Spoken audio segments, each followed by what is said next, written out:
नमस्कार. गजालीच्या आयचे कार्यावळीन आमच्या बरोबर आसा doctor CP Raghuram, paediatric oncologist from HCG hospital Bengaluru.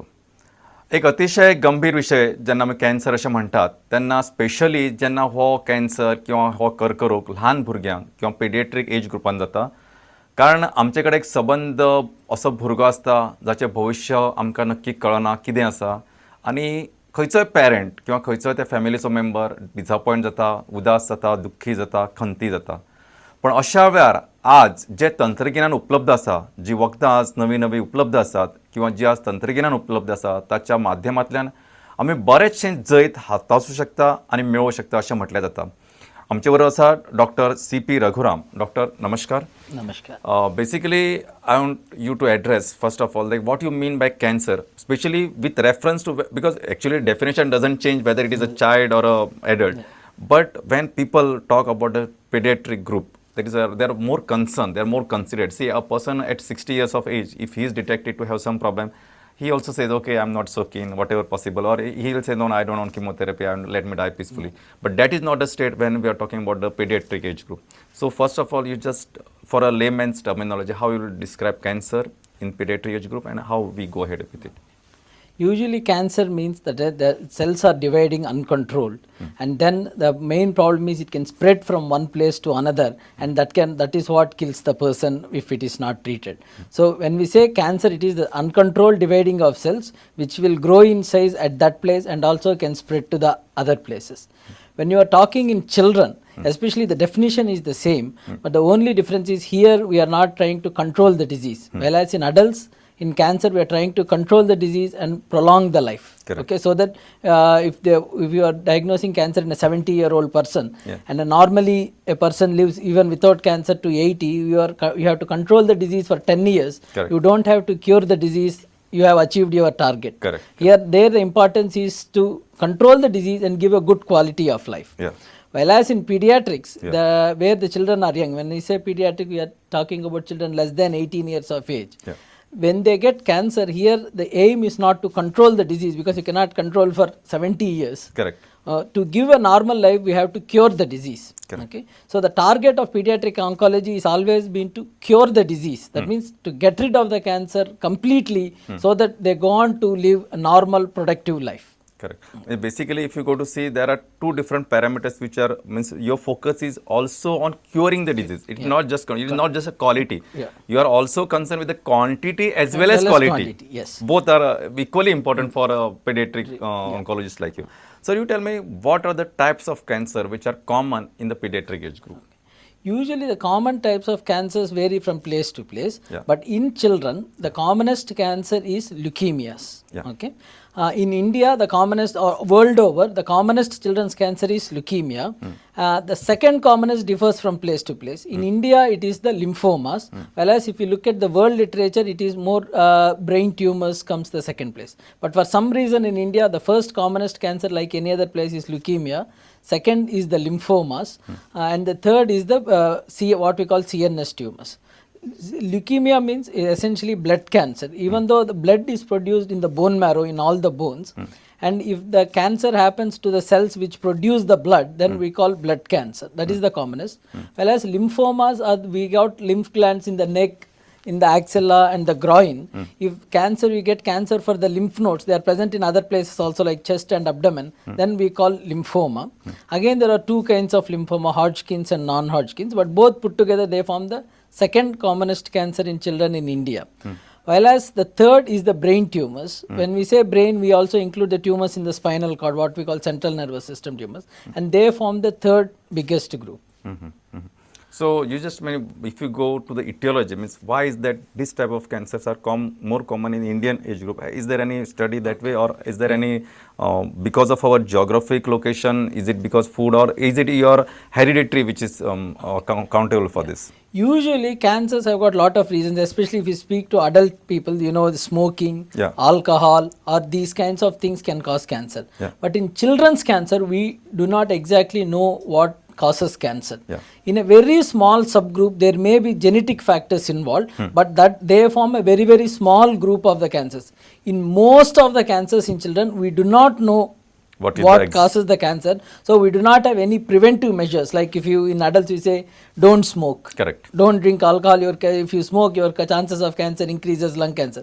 Like that in children, there are no factors where we can avoid cancer. But the important thing is once if they get cancer, if they are detected early and treated properly, most of them are curable. So now when we talk about you said the leukemia is most common in country like India. Is it as it is only in India or all these our Asian countries it is more common? No, leukemia is common throughout the world. Leukemia is the commonest cancer. Yeah, okay. And again in leukemia, there are two kinds of leukemia, especially in children. What we call acute lymphoblastic leukemia and acute myeloid leukemia, depending on what kind of blood cells develop the cancer. Again, acute lymphoblastic leukemia is the commonest cancer. When they say blood cancer in children, we assume it is acute lymphoblastic leukemia. They almost form 2/3, like 60% of the blood cancers will be leukemia and a small proportion will be acute myeloid leukemia, and there are other more rarer varieties which will form less than 5%.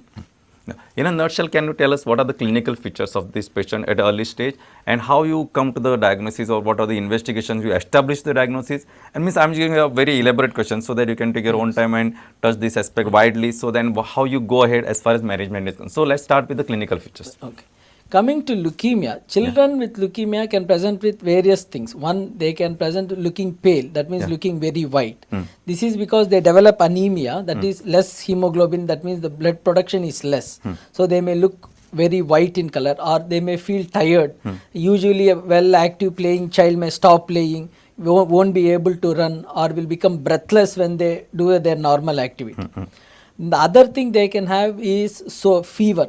This is because even though the white cell count which fights the infection is very high, that is where the cancer happens, the actual white cells which fight infection are less in number.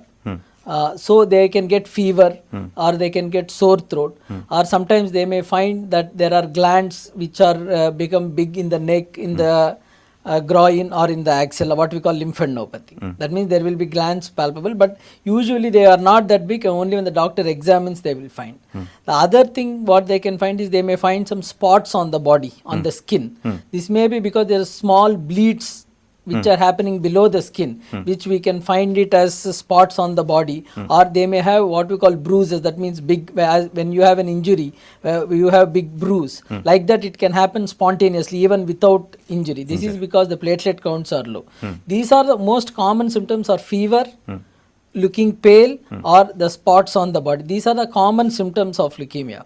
Whenever any child develops these symptoms, that means an otherwise well child over a short period of time, say 1 week or 2 weeks, feels very tired, looks pale, looks white, and then you develop spots on the body. Usually they will consult a pediatrician, which is the first call. Then they will get what is simple blood test, complete blood picture. From that we may suspect that the child might have leukemia.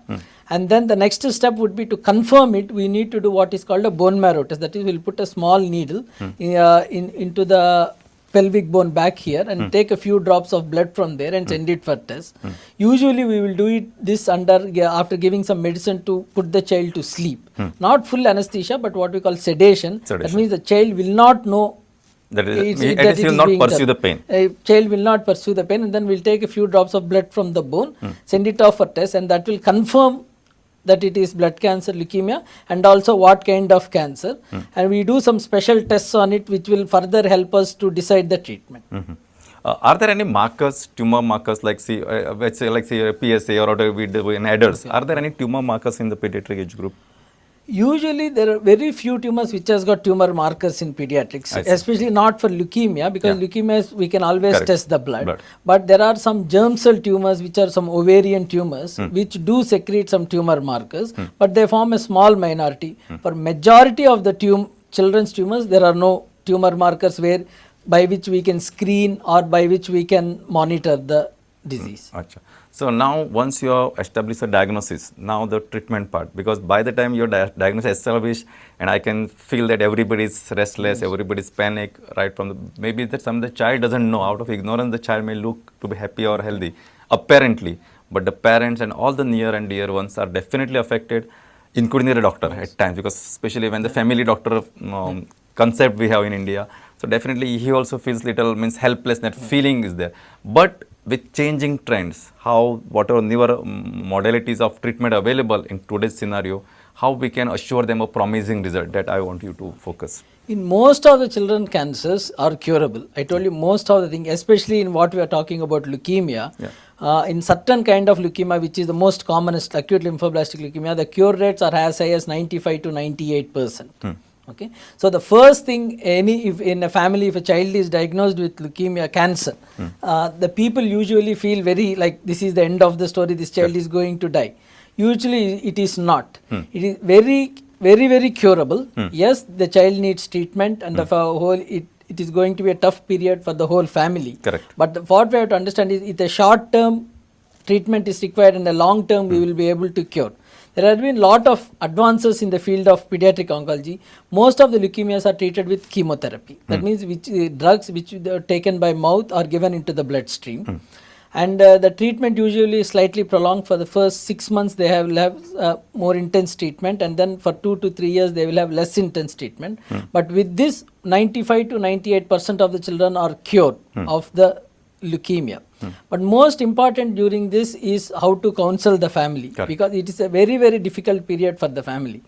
But most important thing to remember is, children are, because they don't know what is happening. Correct. Because of their ignorance, or in general children are much more tolerant to the treatment than the adults, because there is the mental component is not there. If an adult get cancer, they know this is a life threatening illness. There is lot of psychological component which comes into that. Whereas the children, when the needle is being pricked, they cry, but within 2 minutes they have forgotten about it, they are playing. Correct. Actually, the children tolerate the chemotherapy much better than the adults.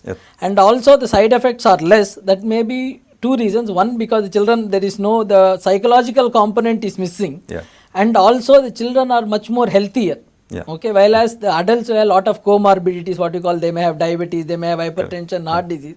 Whereas children do not have these other problems which usually adults can have. Which the adults can have, which will affect the treatment. So actually the children tolerate the treatment much better, have less side effects. And the upside of it is, we can also give more intensive treatment, so the cure rates are also much better. The most important thing is for the family to cope. Here, whenever a child is affected, we always think the whole family is affected. Correct. It's always, when I see consultation, it's not just the parents, it's the grandparents, uncles, everybody come. And most important thing is to reassure them, tell them that yes, this is curable, which puts their mind at rest, and also to counsel the whole family. Correct.